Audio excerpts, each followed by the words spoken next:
It's 6:30 in the morning and I'm at Myler Yacht Haven near Falmouth in Cornwall, and we are here for a very, very special adventure. 5 hours in the car, down the dreaded A303, through all the traffic next to Stonehenge, and the journey has brought us to this incredible looking location. And it's not just the location that's incredible, because Cornwall is becoming the big game fishing capital of the UK. And today we're going tuna fishing.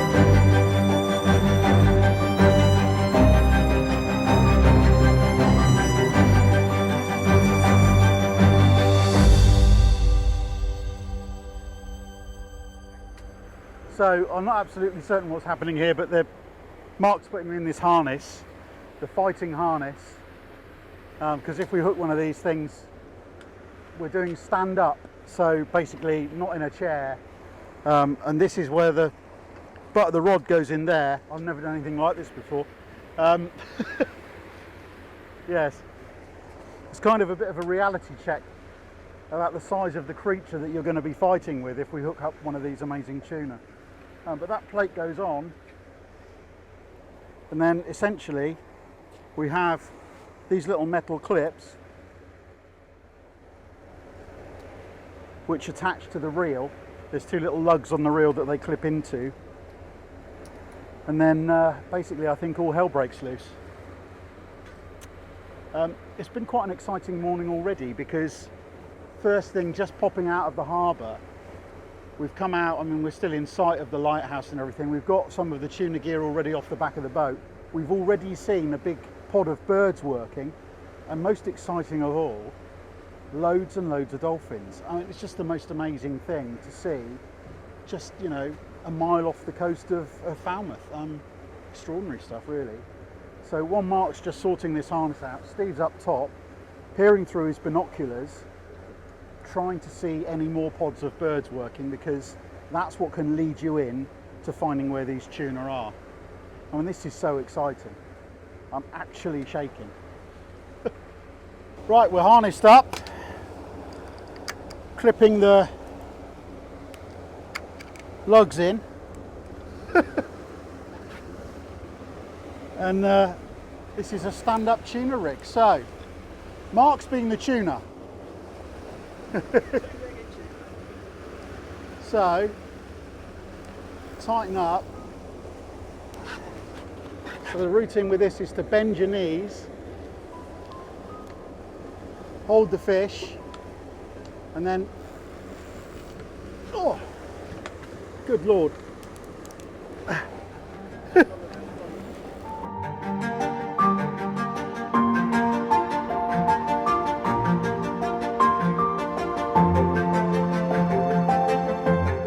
Now then, skipper,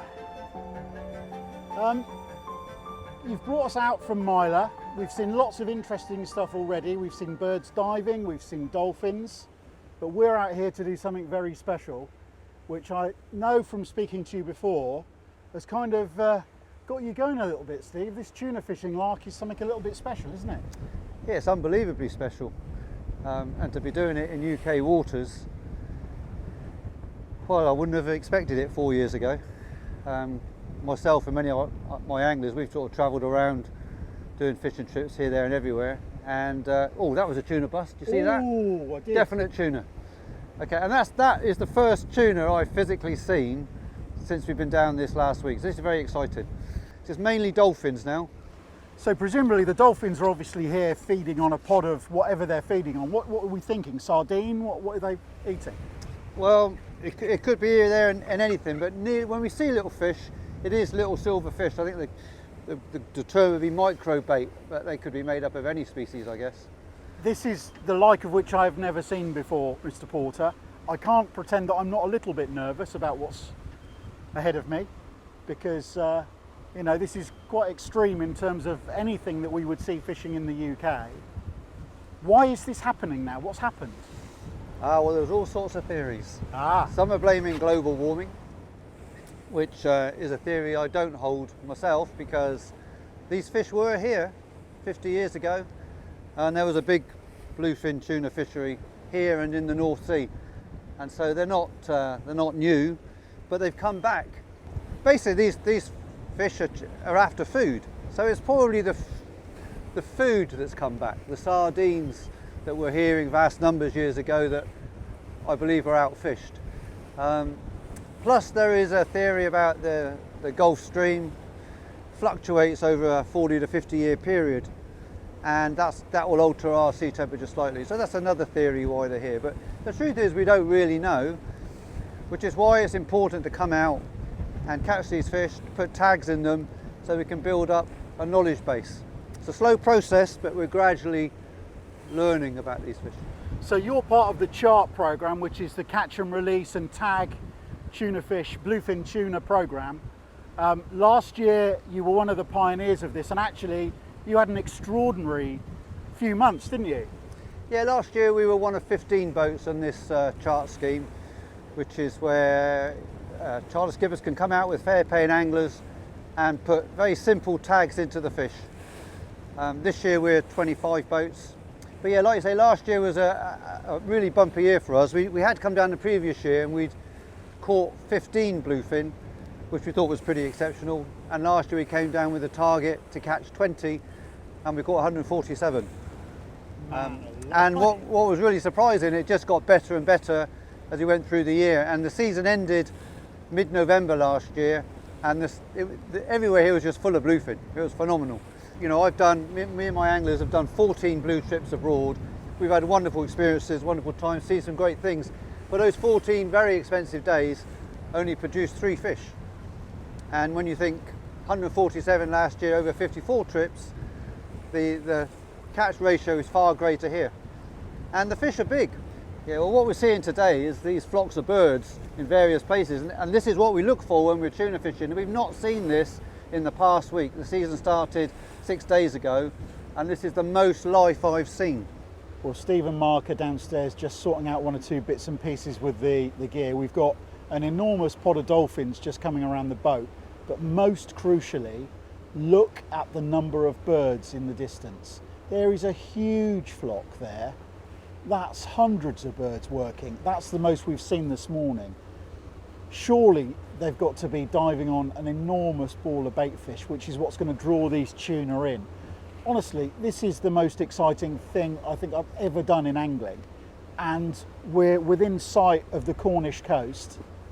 This is the enormous potential that this type of thing actually has, because if the charter skippers can work this out properly and find out what's happening with these fish, there's a recreational, or certainly the potential for a recreational charter fishery for big game fishing, for tuna fish off the UK coast. Can you imagine how exciting that would be? The type of thing that you'd have to go to the States or far-flung corners of the globe to experience is right here on our doorstep. Now, as an angler, let me tell you this. My biggest fish is about a 60-pound tope, which is quite a big tope actually, about a sort of 60-pound shark species. If I hook up into a fish today, it's going to blow that completely out of the water. And I have to say, I'm very nervous. You know, the fact that you have to put a harness on to be able to fish at all, there's more dolphins diving around the boat, tells you an awful lot. So if we do actually get into one of these fish, I'm starting to sense that Steve's quite optimistic. The season is about 5 or 6 days old. They've had so far 4 fish to the boat. A couple have been tagged and released, which is the important part of the process, but they're not seeing the amount of activity that they've seen in previous years because we're quite early in the season. So the chances are that things are just starting to, I suppose, go on the up. And obviously what's happening is lots and lots of bait fish are starting to appear in these waters, and word will get around. You know, these dolphins that are swimming around the boat right next to us are eating the bait fish. So something is happening out here, and that's what will draw those tuna in.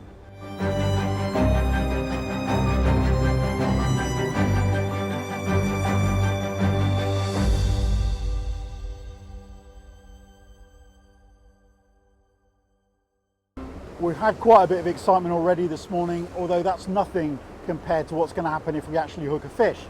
But this is tuna fishing in UK waters, big game fishing. Steve's doing all the hard work upstairs, kind of marshalling the boat, and we've got all the lines out the back, 4 rods of fishing at the moment. Just kind of gently trolling around about 6 knots out here off the coast of Cornwall, searching for these fish. Eyes on the horizon at all times, watching for bird activity in the distance and dolphins, trying to sort of work out whereabouts these fish are going to turn up. Now the boats, there are 25 of them in the fleet on the chart programme, are all spread along this coast, the southwest coast of England, and they're all trying to catch these fish to gather this important data, which will be used later on to decide whereabouts these fish have come from and where they're going. It really is fascinating stuff, and such an absolute privilege to be involved in this programme, because this really is groundbreaking stuff. Never seen anything like it in the UK before. Now, of course, if we do get to see one of these fish, then all hell will break loose and so many important bits of data will be gathered. And I can't wait, honestly, to see what happens if we do hook up, because then we'll see these guys go into action and hopefully see what this is all about. So all hell is breaking loose, and here we go. Unbelievably, just a strike out of the blue. Wow. Adrenaline is coursing. You can see Steve and Mark working hard to get the other rods out the way. So, fighting belt going on. Hands shaking. Time to hook up, gentlemen, 10:08. 10:08. Tuna on. Oh my lord. That rod has got a tuna on the end of it, and any second now, when Mark's finished his admin behind and got all the other rods out of the way, I'm going to be strapped into that thing and I'm going to be attempting to play my first ever tuna. To say the clock is ticking, heart is racing is a bit of an understatement. I'm actually a bit scared. 1 clip in. 2 clips in. That wants to be around the other way, doesn't it? Right. Okay. Let me unclip you.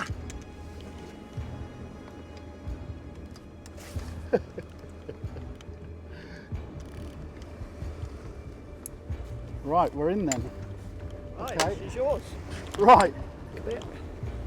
Go and keep winding. Okay. Oh, wind fast.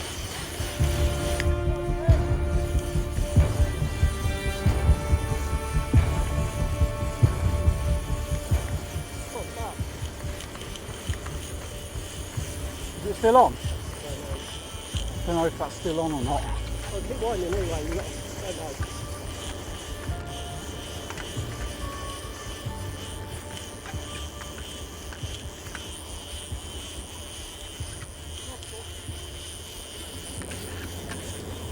We might have lost it. Ah.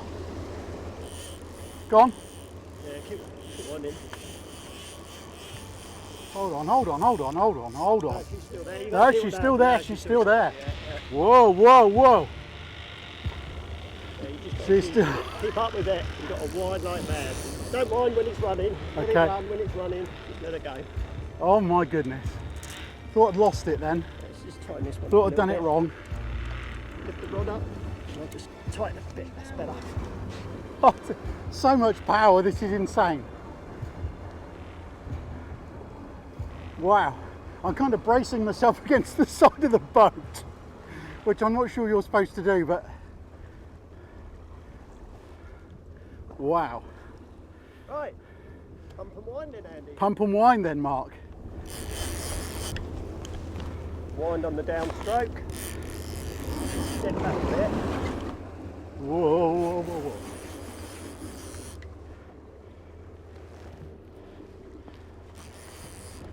It does take your breath away a bit.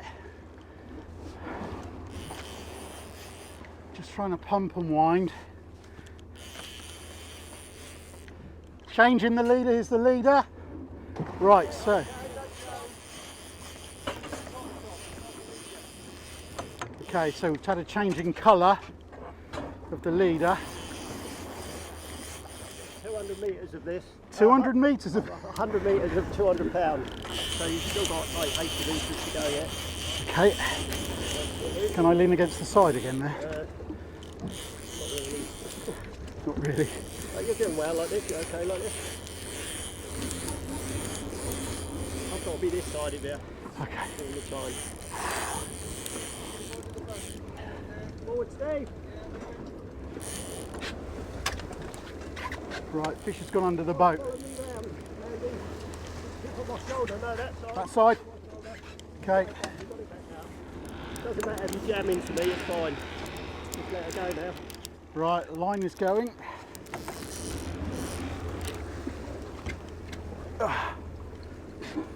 Just let her go. If she wants to go, just let her go. Okay.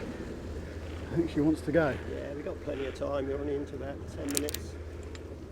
10 minutes.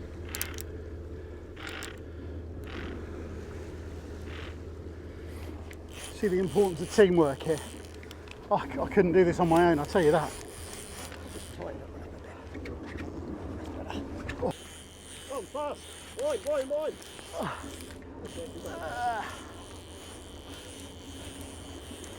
Whoa.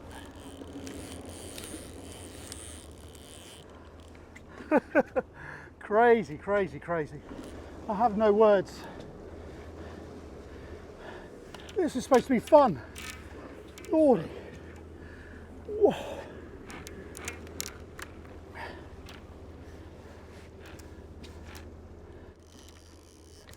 Whoa. We've got quite a lot of drag on there now, so.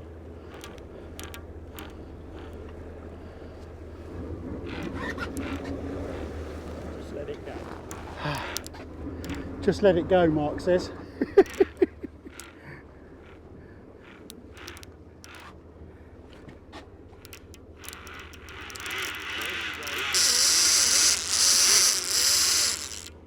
Follow me back.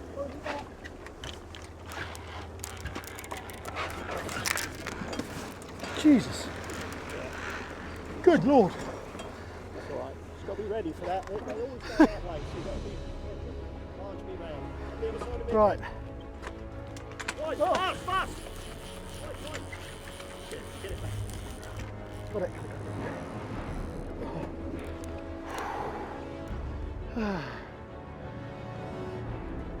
Colour.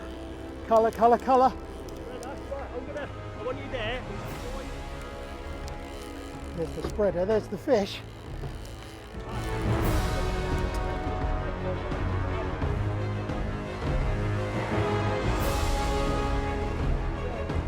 I'm ready.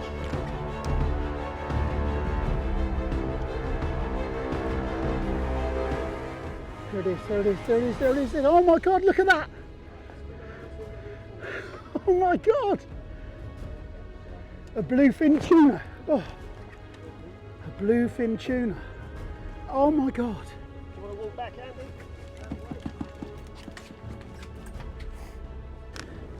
She'll come up.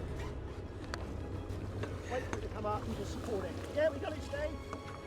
We on? There, Andy. Yeah. Okay, stand by. Keep her there. Then she's going to get a tag in. Wow. Here, the second dorsal fin.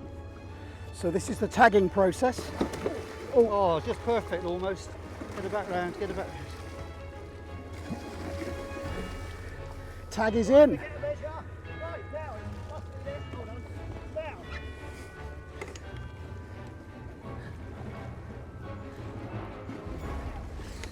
Okay, 80 inches, sir. 80 inches. 80 inches of bluefin tuna. I'm shaking, I'm sweating, my legs are screaming, and there's an 80-inch bluefin tuna just recovering off the back of this boat. True Blue, Steve Porter, Mark, 27 minutes of agony and ecstasy to see that extraordinary creature emerge. I just can't believe that's happened. I didn't sleep at all last night, I dreamt of this, and there it is. just off the Cornish coast, an 80-inch bluefin tuna. So Mark's going to do the important bit of releasing this fish. In comes the boga. And look at the colour on it. Look at that creature.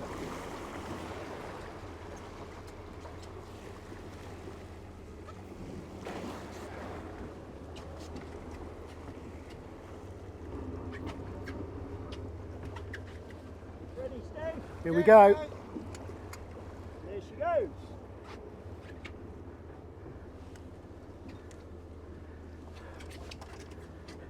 Yes! Get in! Mate, thank you. Well done. So what information are you recording then for the, Well, for the record? we're having to put down the time of the hookup, the time that you took to get it in, 27 minutes? the time was you it? put the tag in, the amount of recovery time, the time of release. We also need our position, which I've marked on the plotter upstairs, our depth, which we'll get off in a moment off the echo sounder, the lure colour. What did we use there, Marky? Oh, look, Put that in there. this is the fella, look. Was that the one? Yeah, That's the one. Okay, white again. So you've measured that one at 80 inches, Skip. What sort of weight do you reckon that would be? We can tell you, we've got a chart here. Not that it matters, to be honest. 300 pounds. Really? Yeah, near a 4, I expect. Well, an Oh, 82 was 385 the other day, so yeah, 82 is 385, a 76 inch is 313, so you're probably looking at £350 there. 350 pound bluefin tuna. Caught on that fella, which is obviously a squid. So that's obviously what they're eating. It is much easier when we've got a flat sea, but we're rock and rolling a bit here, so no, you did well.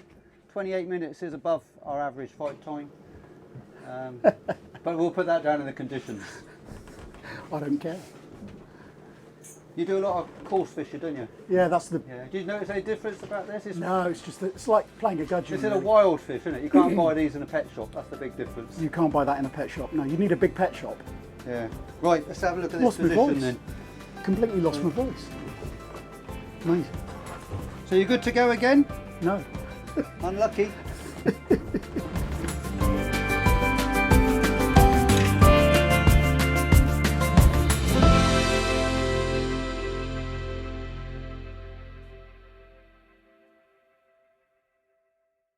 So Skipper, after that epic fight, I've nearly lost my voice, as you can probably hear. We're just putting the rigs back out, so I'd really like you to explain the whole setup for us. Could you just run through the gear? Okay, so we fish 4 rods, and each one has a device like this, which we call a spreader bar.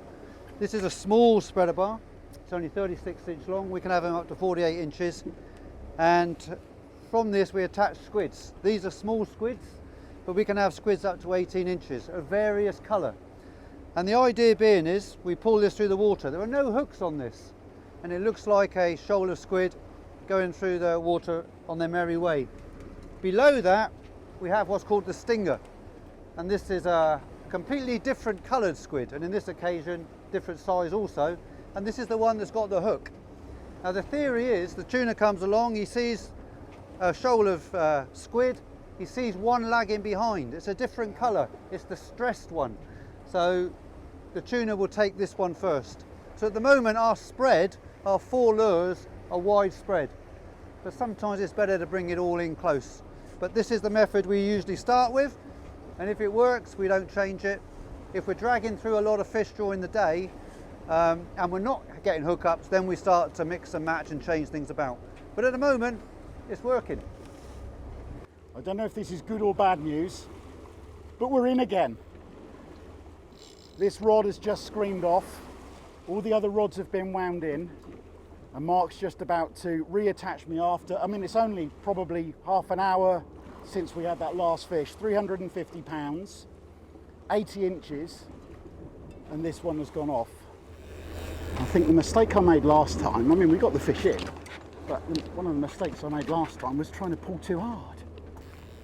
That was the very lure we talked about, Andy. What's this then, Captain? That spreader that we put in, that's the very one. So it just goes to show Steve Porter almost knows what he's talking about.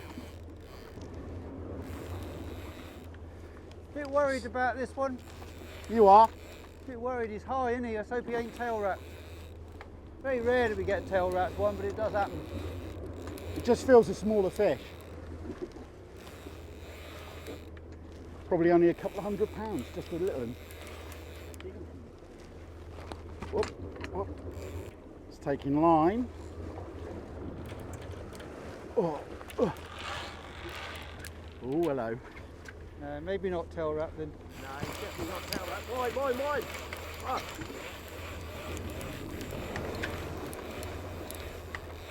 Back on. Yeah. Go on, keep winding. Yeah. Lift them wide. Oh, time check, Skip. 15 minutes. 15 minutes. 15 minutes of pain. Oh, Just let him go. it's all right for you up there, steering the boat about. It's a very skilled job, I'll have you know, Mr. Ford.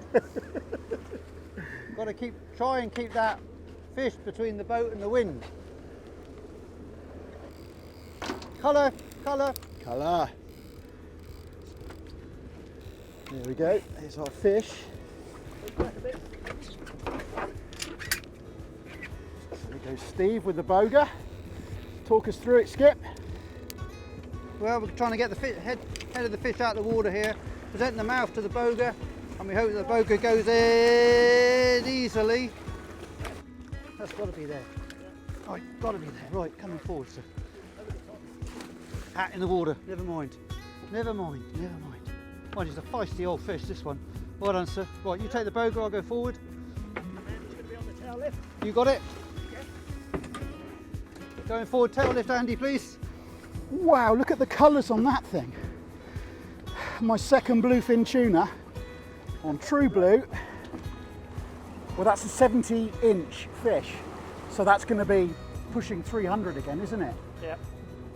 What's happened, do you think, Mark, that's different from the last couple of days? Is it simply that there are a lot of bait fish here, or? It could be, but we think because the tides have dropped and the fish have come inshore Right, on the smaller tides, because they were offshore on the big tides. yeah. But yeah, we're just glad that they're inshore now. So am I. Look, thank you so much. That was awesome. Pleasure. Teamwork is just incredible. The fish is safely attached to the boga, just recovering.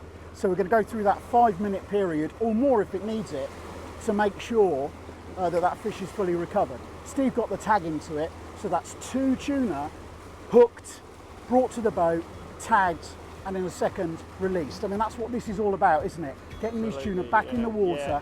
so that we can monitor where they go. It's Yeah. just such an important scientific experiment. Yeah, the fish is priority, not the photographs or the tag. It's just all about the fish.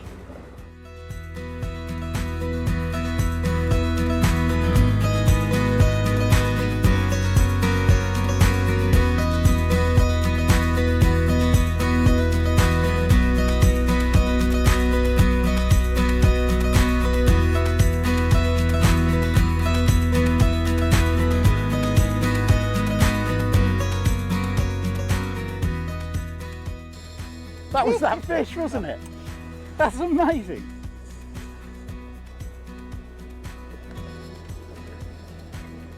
Right, get them rods in, guys. This is a bit of a family affair today because Ben, my cameraman, also my son, has been put in the harness. We've just had another run, actually saw it happen, incredibly. Saw the fish jump at the front of the boat before it took, and then it smashed into one of the baits out the back of the boat, and this is Ben's turn to have a go. Line's going around the back of the boat.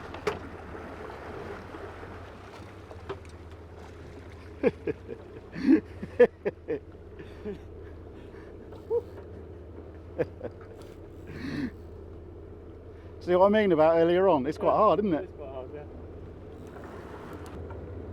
So reassuring to have Mark kind of over your shoulder when you're doing this. He certainly knows what he's doing. It just makes it, you just kind of don't worry. Just sort of over your shoulder, talking in your ear all the time.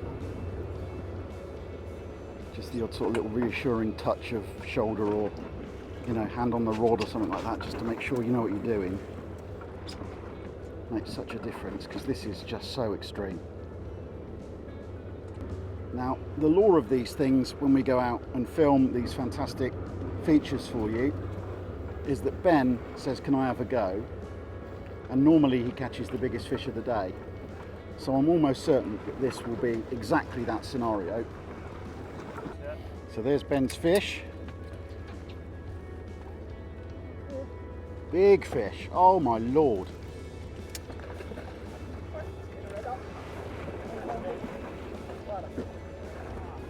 Wow, as I said,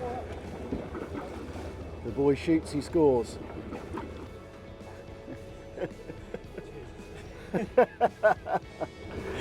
Amazing. 77. 77. Right, recovering. 77 inches, so it's not bigger than my one. Oh, shut up. Doesn't matter a bit, does it?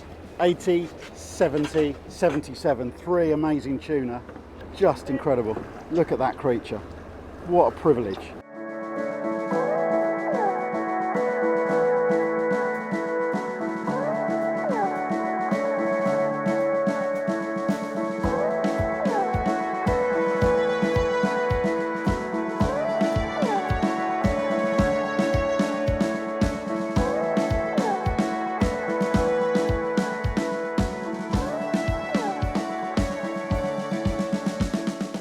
Well, that epic fight was my 3rd tuna of the day.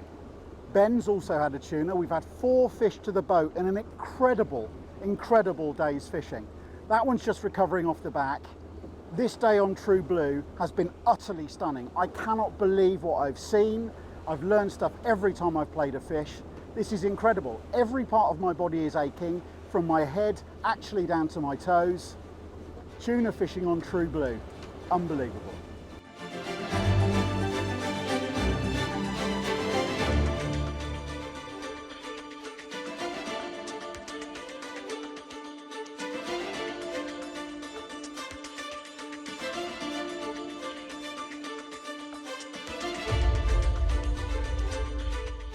We were lucky we got what's called blind strikes mainly today, where we're just in the middle of nothing land, if you like. We're not seeing anything below the water on the echo sounder or anything above. And for some reason, we've had takes. I mean, bluefin tuna are known around the world as one of the best game fish you could catch. And here they are in British waters, and they're in British waters in great numbers. I think many people don't realise actually, even now, how many there are. And there are many law-abiding anglers out there that are very keen to come and have a go. And they're waiting for a recreational fishery so they can do that legally. And if we don't get a recreational legal fishery, then we'll have an unregulated one. And then we'll see fish dying, they'll be not treated correctly. Some people may even try to land the odd one because of course there is a reputation that they're supposedly worth a lot of money. But I'd like to say they're actually worth a lot more money in the water. Well, we're back in Myler Harbour after what's been, you know, the most incredible, exhausting, exhilarating day's fishing I think I've ever seen in my life. I've had 3 fish for just over £1,000. I've watched my son land a £300 tuna. Just incredible. What an amazing thing to have done. Steve and Mark are just putting True Blue to bed for the evening because tomorrow is another day, and do you know what? I'm going out tuna fishing again. Can't believe I'm saying that. However, I've got bits falling off all over me. My knee hurts, my feet hurt, do you know, my fingers even hurt. So I think we might need to call for some reinforcements.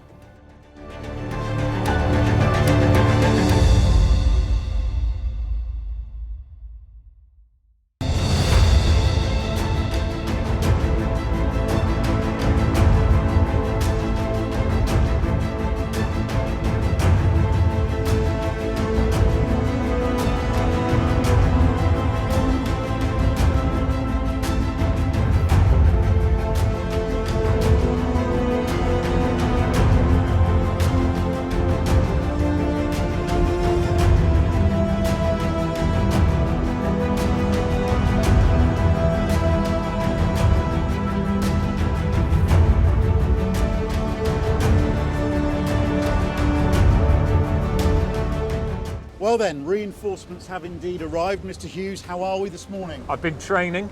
I've been doing lunges this morning, getting the legs in place. I was up at 4:30, squatting, getting ready. I don't believe him, Steve. Well, he looks up for it. I've got to say, I'm absolutely delighted to have a carp angler on the boat. Oh no. Who at last is going to experience what a wild fish feels like. Oh, hello. What was that then? Something happened. Lots of things happen. Yeah, well look, I've got my Ronnie rigs. Have you? Yeah, I bought my Ronnie rigs. We've got some 22mm boilies because obviously we'll size up a little bit for this. And I've even gone down to a size 4 on my rigs. I've seen your rigs, they look a bit ropey to be honest. There's lots of If our stuff rigs going don't on. work, you can try yours later. But what I'll say about these tuna, you can't buy them in a pet shop.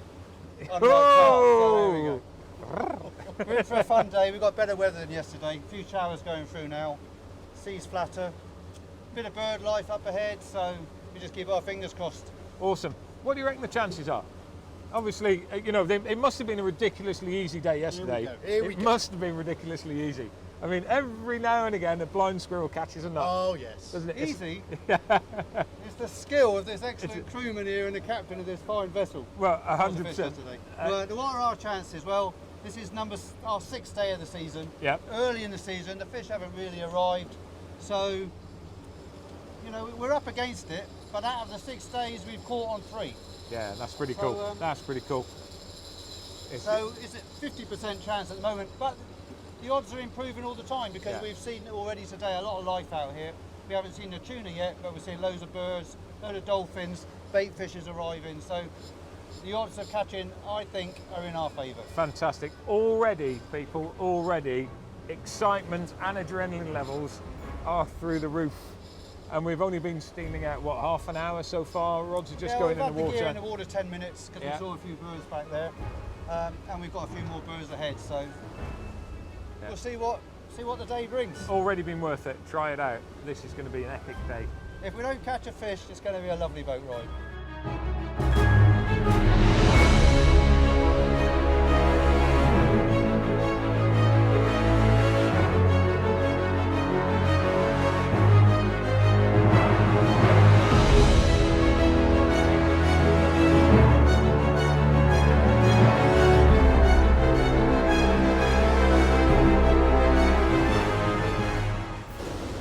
Now then, Mr. Hughes, we've been steaming for about an hour and a half. We've gone up, we've gone down, we've gone round. How are you finding tuna fishing? It's a little bit like carp fishing at the moment. Sitting, waiting, anticipating. The scenery is lovely, I've got to say. Do you know, the weather today isn't quite as favourable as yesterday. It's a little bit lumpy, isn't it? Yes, just a bit. How are you coping with that? I'm on the edge Are you? at the moment, yes. Unfortunately, Jack's over the edge, as in not fully, but yeah, he's been struggling a little bit as well. So it's a little bit bumpy, but there's that hope that any minute now, one of these things is going to rattle off. One of the frustrations today is, although, to be honest, neither Steve nor Mark are worried, you can't really see a lot. No, So yesterday we saw a lot of dolphins, we saw lots of groups of birds like we saw earlier on. yeah. Today, because it's all closed in and it's a bit drizzly and a bit nasty, you can't see anything. Have your kind of levels dropped a little? Because when we started to come out, you were very excited. That was the blue Smarties for breakfast. Was it? Yeah, that was what that was. Well, no, it's just, it still is exciting, isn't it? You know, there's that, as soon as the rods are in the water, there's a chance. And, you know, this isn't the sort of fishing that you're coming out expecting to catch loads of fish. No. One fish will do it. You know, you had an exceptional day yesterday. One fish will do it. And Well, that's really, I think as a carp angler, it suits me because I'm used to waiting. Well, you Not know, a problem. one of the things that I find interesting is listening to Steve chatting about the concept of what we're doing. So what we're trying to get towards here is turning this piece of water into a recreational fishery, Yes. so people can come and enjoy it, rather than doing what we're doing at the moment, which is essentially a scientific experiment. He was saying he's travelled all over the world doing this sort of big game fishing. You could go for 2 weeks, 14 days. Imagine how much money you're spending, flights, Absolutely. accommodation, boat time. You might fish for 14 days and get 1 or 2 fish. Yes. We had 4 yesterday. Yeah, that's crackers. It shows the quality of the fishing that's around. You know, there clearly are quite a few. One of the things that I'm interested in finding out is why they're here. Yeah. You know, there's a lot of talk about global warming, about the fact that the climate is changing. I don't dispute for 1 minute that climate's changing, but actually, is it a case that they're coming back Yeah. as opposed to just arriving? Because if you look historically, we used to have tuna. Yeah, We used 50 to have, years ago. We used to have all sorts of things. So is it that actually through good management they're coming back, or is it bad management that's changing the world? And that'll remain to be seen. But Yeah. as is always the case, there's two sides to every argument.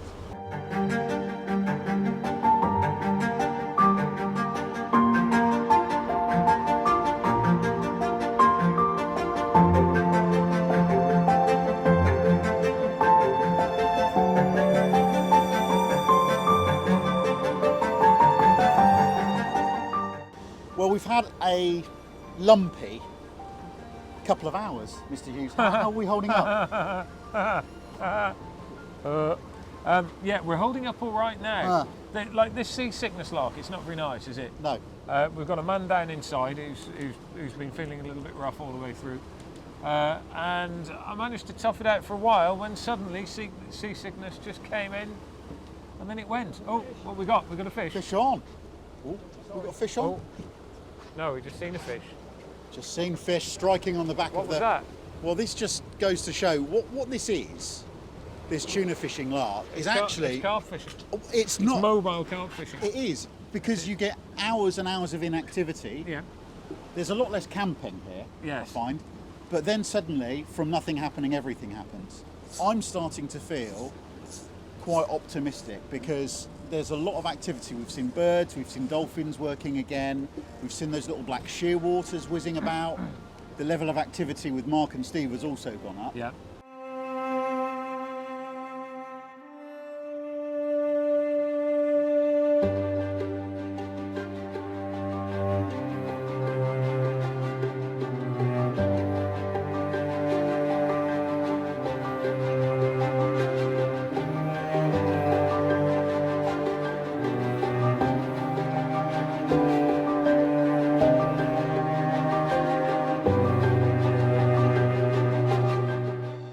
Well, gentlemen, we are back at Myla Yacht Haven for the second time. Hughesy is praying to the gods of land. You've had a tough day, mate.